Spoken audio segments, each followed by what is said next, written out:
What up, guys? It's Fahrenheit, and I was actually contemplating on whether or not I should do this video, but I decided I'm gonna go ahead and do it. I want to talk about a few concerns I have with Bayonetta 3.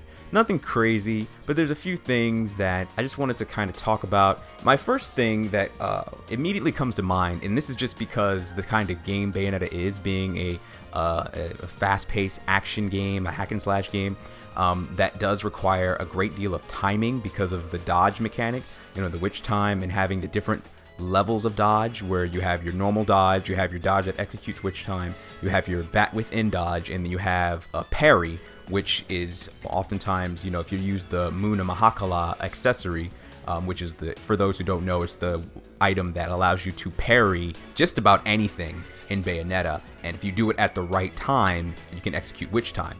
And then if you, I think there's even another level of Muna Mahakala parry where it almost looks like you get hit, or you actually do get hit, but you parry the very last moment, you get your health back, and you do an attack on the opponent, knocking them back, and you get a prolonged witch time. So there's all different layers or levels of timing, like these timing windows for dodging. And that's just the dodge mechanic, but there's other aspects where timing is very important as well, but that's a major part of Bayonetta. And as such, frame rate is hugely important for Bayonetta. In fact, Bayonetta doesn't work if the frame rate doesn't work. Anyone who played the PlayStation 3 version, they know that one was not great, and a big part of it was because it was so clunky. And I platinumed that game on PS3, and man, that was rough. It was very rough, especially once you got to non-stop climax. It was rough without witch time, and how clunky it was. It wasn't smooth. It was not a smooth experience, and Bayonetta is wholly dependent on it playing smooth. It really is. And looking at Bayonetta on the 360, looking at Bayonetta on the Wii U, as well as Bayonetta 2 on the Wii U, I don't believe any of them really hit locked 60 frames per second. I don't think any of them did. They always kind of jumped up and down, some more than others. But I believe Bayonetta 2 actually fluctuated quite a bit in certain situations, certain scenarios that were like really intense, where there was a lot of stuff going on. So this is something that I feel like really needs to be addressed. They did a good job with mitigating it, making it not feel so jarring exactly, but you do feel it if you go to like from Bayonetta 1 on the PC, and then you go back and play Bayonetta 2 on Wii U. You do then feel it. Hopefully they're able to really improve on the frame rate quality with Bayonetta 3. The reason why it's a concern for me, though, is because I hope that Bayonetta 3 is the most outlandish, intense, ridiculous Bayonetta in terms of action that we've ever had, right? But the problem with that is, if that's the case, if they really bring it to us with all kinds of crazy set pieces and scenarios and action that seamlessly moves straight into gameplay, then how is the frame rate not going to drop? You know what I mean? I know the Switch is going to be a bit more powerful than the Wii U. I do believe it's stronger, but at the same time, if Bayonetta 3 is going to be a bigger game, then we might be right back in the same scenario we were with Bayonetta 2. So hopefully that's not the case. I'm hoping that everything is improved, and that includes frame rate. Hoping that Platinum Games can really optimize the heck out of the game and get it as smooth as absolutely possible, ideally hitting 60 frames locked. My next concern is not really a concern, it's more of just something I don't want to see too much of, and I don't think I will. But just to get it out of the way, I really don't want to see any excessive use of move controls or touch controls or anything like that. Unless they're really well utilized into the game somehow, kind of like how they did with the Wonderful 101 with the move controls. But it depends. If they make certain scenarios in the game work around it, then I can see it working well. Overall, I don't want it to be a major part of the game. Not too concerned about it, but it is something that I know is possible on the Switch, I believe. And I really prefer they don't mess with that too much for Bayonetta 3. Now, one of my other concerns is with the story continuity. Now, I know that there's some kind of shaky areas in the Bayonetta story and its continuity, some areas where there's probably some plot holes and stuff like this. But for the sake of following the story, you know, and getting to know these characters and understand the characters and their motivations and this world that they're in and everything that's going on in it, I'm really hoping that whatever's happening in the story moving forward really fits nicely into what has already been set forth. I really hope that, and this is a huge pet peeve of mine when it comes to storytelling, I really hope they follow the rules that they've set forth thus far. You have to follow your own rules. I really hope they don't take everything that's been built thus far and they just act like they didn't say any of it. Like whatever they really have to go in there, revisit the world, the story, the characters, everything they've created so far, and they have to make sure that whatever they write in terms of the story with this one in Bayonetta 3, it has to fit in the story. The continuity has to work, right? It has to mesh with what has already been set forth. So that means you can't have characters that are like acting out of character. You can't have like story elements and plot points that completely contradict previous ones. You know, things like that. I really hope that it fits nicely in the continuity that has already been set forth. That's a big thing. Because if it starts to contradict things, then you start to get a lot of divisiveness between your audience, your fan base, you know, because then you're going to have people who might accept it for what it is and be like, well, whatever. And then you'll have people who will see it and be like, well, this doesn't make any sense and it took me out of it. You know what I mean? Because it doesn't fit. And there's been plenty of other instances in other IPs, movies and video games alike, where no matter how big the IP is, if you don't follow a continuity, if it doesn't mesh, the story doesn't mesh, it will divide your audience. So hopefully they do a good job with making a coherent story, a coherent, cohesive story that meshes well with the lore that has already been set forth. Now, one of the more technical things that I want to that I have a bit of a concern with is I don't want them to balance the game of Bayonetta 3 as much like 2 as 1. I feel like there's a few things in 2 in terms of just technical balance of weapons, of how enemies have to be approached, how enemies attack Bayonetta. I feel like there's a few things in Bayonetta 2 that weren't quite as fair. I think they were trying to create a sense of balance with Bayo 2 compared to 1, because there were certain things in 1 that were very exploitable, but then at the same time, I feel like there's certain enemies in Bayonetta 2 that were kind of cheap. So for example, in Bayonetta 1, you didn't really have so much in the way of enemies that could just randomly slip out of your attacks, you know, just because the game decides that's what's going to happen. I call that Ninja Gaiden style boss balancing. When enemies just decide they don't want to get hit anymore, they just want to blast through your attacks and just hit you because reasons. I don't prefer that, and I know that's kind of a way to balance a enemy to make it so you only can hit them with but so many moves, to keep you from getting too creative with like nailing down a boss in combos. And so the game just decides to make the character invulnerable and they'll slip right out of your moves and just be able to do whatever they want to do. Or if you keep attacking and they're really slippery and they just keep slipping back and forth. I think the Sage, the Umbran, not Umbran, jeez, the Lumen Sage, the Masked Lumen, I believe he was kind of like that, where you're attacking him and he's just kind of slipping in and out of your moves. And it's kind of just like, it's not ideal. You know, it really reminds me of like certain Ninja Gaiden bosses, like Alexei and stuff like that in like Ninja Gaiden 3. Razor's Edge, well, they'll just slip out of your moves. And I remember like fighting like Jean, like in Bayonetta 1, and I don't remember her doing that. I remember her maybe like knocking you away, like she'll do like a parry, just like you can parry. But I don't remember her like slipping in and out of things and just basically being completely invincible. The other thing is having bosses or enemies, not necessarily just bosses, that will attack you off camera.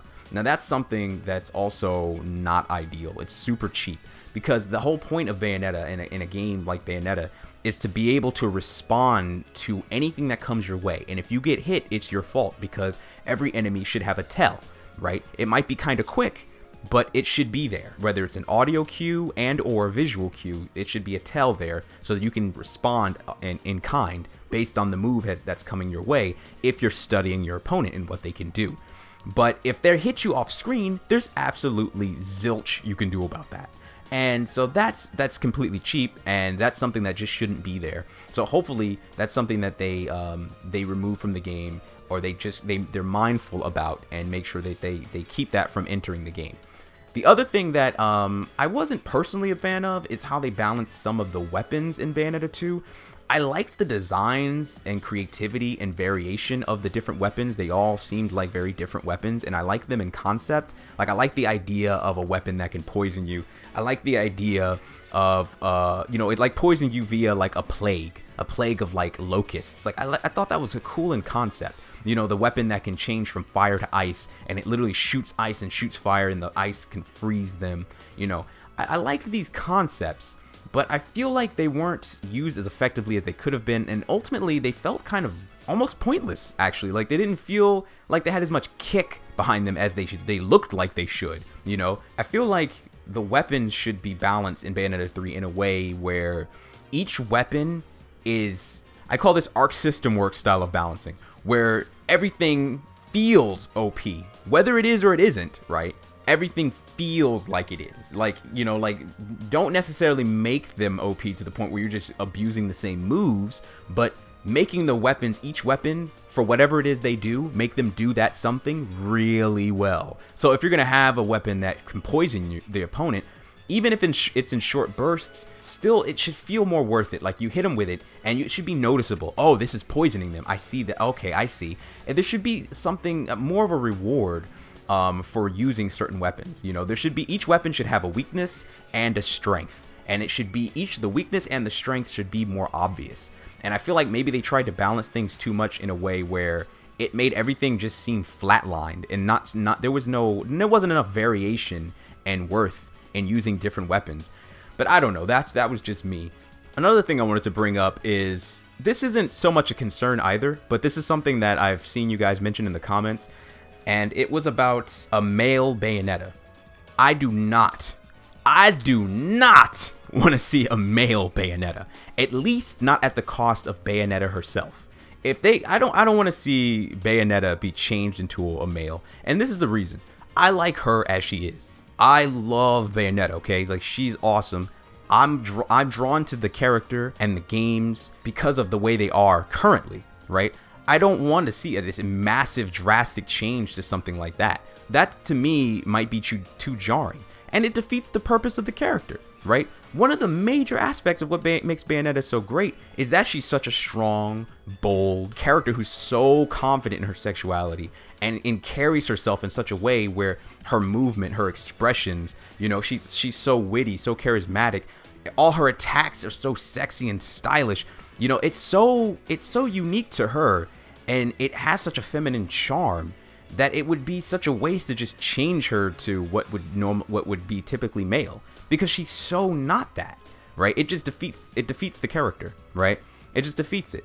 And so what's the point of having a strong, powerful female character in video games if you're just gonna change her to a dude? Like, if anything, just if you want to make like some kind of male counterpart, just make another male character. You don't have to change Bayonetta. That's like some bad fan fiction. Don't do that. don't do gender swap Bayonetta. So I'm not super concerned with that. But it just sounds like somebody might have made a joke somewhere, and then people started to kind of grab onto it for some reason. But I don't want to see that. No male Bayonetta. At least not at the cost of Bayonetta herself.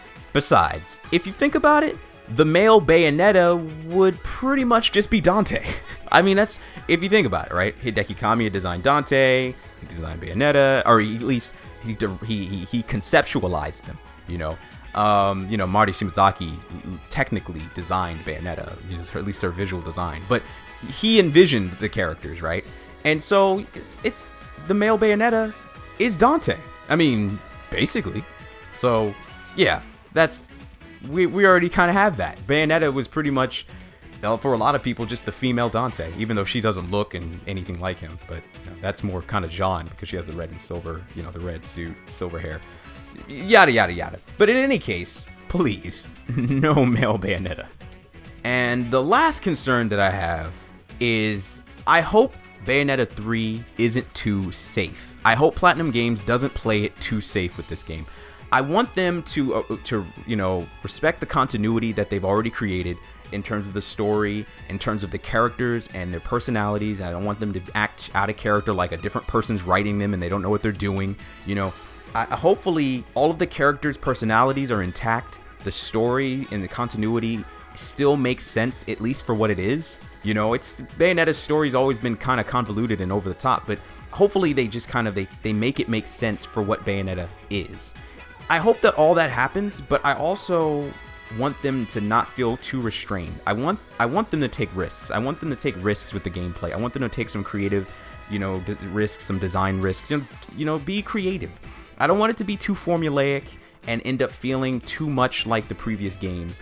Bayonetta is an action hack and slash kind of, you know, very spectacular game, but I'm hoping that they do take a few chances with maybe a few things and try and add a few things that really kind of put a little bit of a spin on the game design a little bit, you know, a little bit of creativity in certain things that maybe we wouldn't expect. So I do want them to take some risks. I want them to do what they do best, be creative, you know, like with Bayo Mecha, you know, they just said, hey, we're gonna put Bayonetta on a goddamn mecha. Deal with it. And I'm like, hell yeah, I'll deal with that. That's great. You know, I want that. You know, I want them to do, but not even necessarily just something like that. Maybe something entirely new in the gameplay mechanics. Like before, I had mentioned something about like being able to summon infernal demons yourself as the player in combat, you know, and maybe combo directly into an infernal demon. As you're doing a combo, when Madama Butterfly does an uppercut, or you do an uppercut and her fist comes out, you can turn that into an inferno summon and just have her decide to just come all the way out. Like she just pulls her whole body out the ground and now she's out there. And either you're controlling her or it's controlling itself. Somebody in the comment section actually compared it to like Final Fantasy, and I was like, you know what? That's pretty cool, because I also really like Final Fantasy. So like, have like her act, Madama Butterfly is your summon, and she's out there, and maybe the AI controls Madama Butterfly. Hell, maybe even make a whole game mechanic around customizing your infernal demons. How sick would that be? You can customize them and have the infernal demons fight based on your parameters, and you change how aggressive they are, how well balanced they fight, whether they fight offensively, defensively, balanced way, you know, they fight, you know, from a long distance, they fight, you know, up close, whatever, all kinds of things, whether they decide to defend you, or you decide to have them go off and fight enemies in the distance, whether they fight your enemies that you're fighting, or they target separate enemies. Add like some JRPG elements in there or something, you know, that could be really cool. So hopefully they think like that, you know, they're like, hey, what can we do to really spice some things up and take some risks? You know what I mean? So yeah, guys, that's what I'm thinking here. Those are some of my concerns. I guess a few ideas in there too. That's it for this video, guys. You know, let me know what your concerns are for Bayonetta 3. Some things that you feel could end up happening that you really just don't want them to do, or you just hope they don't do. Let me know in the comment section below. And yeah, guys, I'll see you guys in the next video. This is Fahrenheit signing out.